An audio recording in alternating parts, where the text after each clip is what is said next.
Bismillahirrahmanirrahim. Assalamualaikum warahmatullahi wabarakatuh. Teman-teman sekalian, kita berjumpa kembali di Zona Dosen. Kali ini pembahasan yang akan dibahas ini berkaitan tentang sekapur sirih tentang ilmu kalam. Ini memang sedikit mundur ke belakang. Kita mencoba mengawali bagaimana ilmu kalam ini menjadi salah satu diskursus atau bahkan disiplin ilmu yang diajarkan di perguruan tinggi. Kenapa ada istilah ilmu kalam begitu? Nah teman-teman, ilmu kalam ini identik dengan ilmu tentang agama atau disebut dengan teologi. Nah teologi ini merupakan pembahasan mendasar dari prinsip-prinsip yang ada dalam sebuah agama. Nah, setiap orang tentu ingin memahami agamanya secara mendalam begitu, secara lebih dalam. Jadi, mereka perlu mempelajari teologi agama yang mereka anut. Ada teologi Islam, ada teologi Kristen, tergantung keyakinan mereka begitu. Kenapa kemudian mesti diyakini atau dipelajari? Karena memang memahami teologi ini akan memberikan keyakinan yang kuat kepada yang mempelajarinya. Jadi mereka tidak mudah guncang oleh perubahan zaman begitu.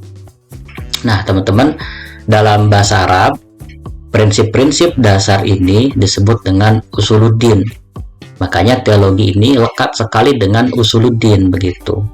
Dan karena usuluddin, buku-buku yang membahas atau kitab-kitab yang membahas tentang teologi ini itu identik atau biasa diberi judul dengan kitab usuluddin begitu oleh para penulisnya. Nah, teman-teman, prinsip-prinsip dasar ini juga yang dikenal dengan sebutan aqaid, kredos atau keyakinan. Dan buku-buku yang membahasnya itu identik atau diberi judul Al-Aqaid, seperti salah satunya Al-Aqaid An-Nasafiyah dan Al-Aqaid Al-Adudiyah begitu. Nah, teman-teman, teologi dalam Islam disebut juga sebagai ilmu tauhid. Nah, kata tauhid ini berarti kesatuan atau keesaan dalam pandangan Islam.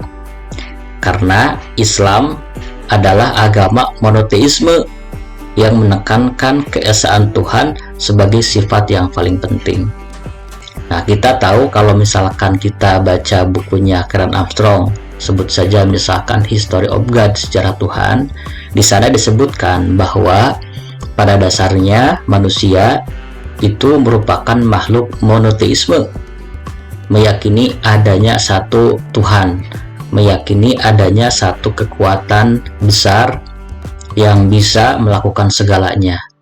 Namun, kekuatan besar itu posisinya sangat jauh, sulit dijangkau, sulit digambarkan begitu. Karenanya, manusia kemudian membuat Tuhan-Tuhan yang lebih rendah, yang bisa dijangkau, yang bisa digambarkan dengan tujuan untuk menghubungkan antara dirinya manusia dengan Tuhan yang satu itu begitu. Maka muncullah keyakinan dewa-dewa atau muncullah keyakinan paganisme begitu. Namun pada dasarnya manusia itu merupakan makhluk monoteisme. Nah, Islam atau teologi dalam Islam disebut ilmu tauhid. Kenapa? Karena menekankan kesatuan atau keesaan dalam pandangan terhadap Tuhan begitu, bahwa Tuhan itu adalah Tuhan esa begitu, tidak ada sembahan lain, tidak ada Tuhan selain Allah Subhanahu wa Ta'ala. Nah, itu yang kemudian disebut dengan tauhid, atau dalam istilah lain disebut dengan monoteism, meyakini atau pemahaman tentang adanya satu Tuhan begitu, teman-teman.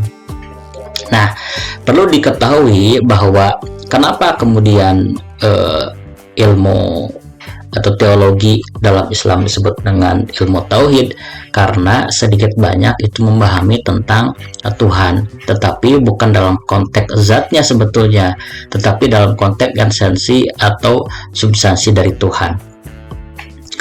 Nah, teman-teman, selain itu teologi Islam juga dikenal dengan sebagai ilmu kalam. Kata kalam itu berarti kata-kata. Jika kalam merujuk pada firman Tuhan, jadi kalam itu, kalam yang bermakna kata-kata itu memunculkan pertanyaan. Kata-kata siapa begitu? Apakah kata-kata Tuhan atau kata-kata manusia? Nah, semuanya diakomodir dalam satu sebutan ilmu kalam. Nah, jika kalam merujuk pada firman Tuhan, maka teologi dalam Islam disebut ilmu kalam.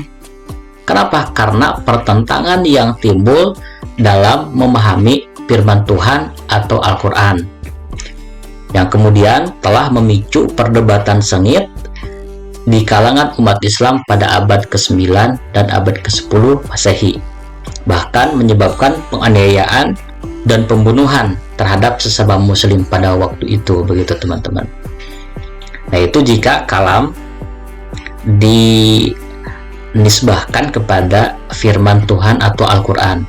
Betul, Al-Quran atau kalam itu firman Tuhan yang memicu, dalam tanda kutip, memicu perdebatan sengit di kalangan umat Islam pada abad ke-9 dan 10 Masehi, bahkan menyebabkan penganiayaan dan pembunuhan waktu itu.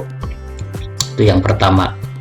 Nah, kemudian jika kalam merujuk pada kata-kata manusia begitu, maka teologi Islam disebut ilmu kalam karena para teolog Islam berdebat menggunakan kata-kata untuk mempertahankan pendapat dan keyakinan mereka.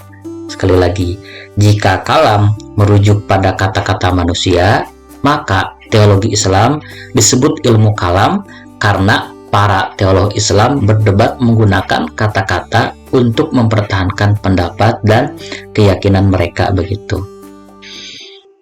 Nah, teolog Islam disebut juga atau dikenal dengan istilah mutakalimin, yang berarti ahli debat yang mahir dalam menggunakan kata-kata begitu. Nah, teologi Islam yang diajarkan di Indonesia umumnya berbentuk ilmu tauhid. Namun, ilmu tauhid biasanya tidak terlalu mendalam dan kurang bersifat filosofis begitu. Selain itu, ilmu tauhid seringkali memberikan pembahasan satu arah dan tidak mengakui pandangan dari aliran-aliran atau golongan lain dalam teologi Islam gitu. Nah, ilmu tauhid yang diajarkan dan dikenal di Indonesia umumnya mengikuti aliran Asy'ariyah, sehingga muncul kesan di kalangan sebagian umat Islam Indonesia bahwa Asy'ariyah adalah satu-satunya teologi yang ada dalam Islam di Indonesia khususnya begitu. Nah, sebenarnya teman-teman, dalam Islam terdapat lebih dari satu aliran teologi. Ada yang memiliki pendekatan liberal begitu, ada juga yang melalui pendekatan tradisional, dan ada juga yang berada di tengah-tengah antara liberal dan tradisional begitu. Nah, mungkin ada manfaatnya keragaman itu ya. Orang-orang yang memiliki pandangan tradisional mungkin lebih cocok dengan teolog tradisional. Sementara mereka yang memiliki pemikiran liberal begitu mungkin lebih cocok dengan ajaran-ajaran teologi liberal. Dalam hal fatalisme dan kebebasan kehendak misalnya, orang-orang yang berpemikiran liberal mungkin tidak menerima paham fatalisme, paham di mana manusia tidak punya kekuasaan untuk melakukan, segalanya sudah diatur oleh Tuhan begitu. Fatalisme baginya, kebebasan kehendak yang ada dalam teologi liberal lebih sesuai dengan pandangannya begitu. Nah, kedua jenis teologi ini, liberal dan tradisional, tidak bertentangan dengan prinsip-prinsip dasar Islam sebetulnya. Dengan demikian, memilih salah satu dari aliran-aliran tersebut sebagai teologi yang dianutnya tidak membuat Islam keluar dari ajaran Islam begitu. Nah, makanya salah satu pembahasan atau salah satu tujuan dari pembahasan dalam beberapa video ini di antara tujuannya adalah untuk memperkenalkan aliran-aliran teologi yang berbeda kepada umat Islam, khususnya yang ada di Indonesia.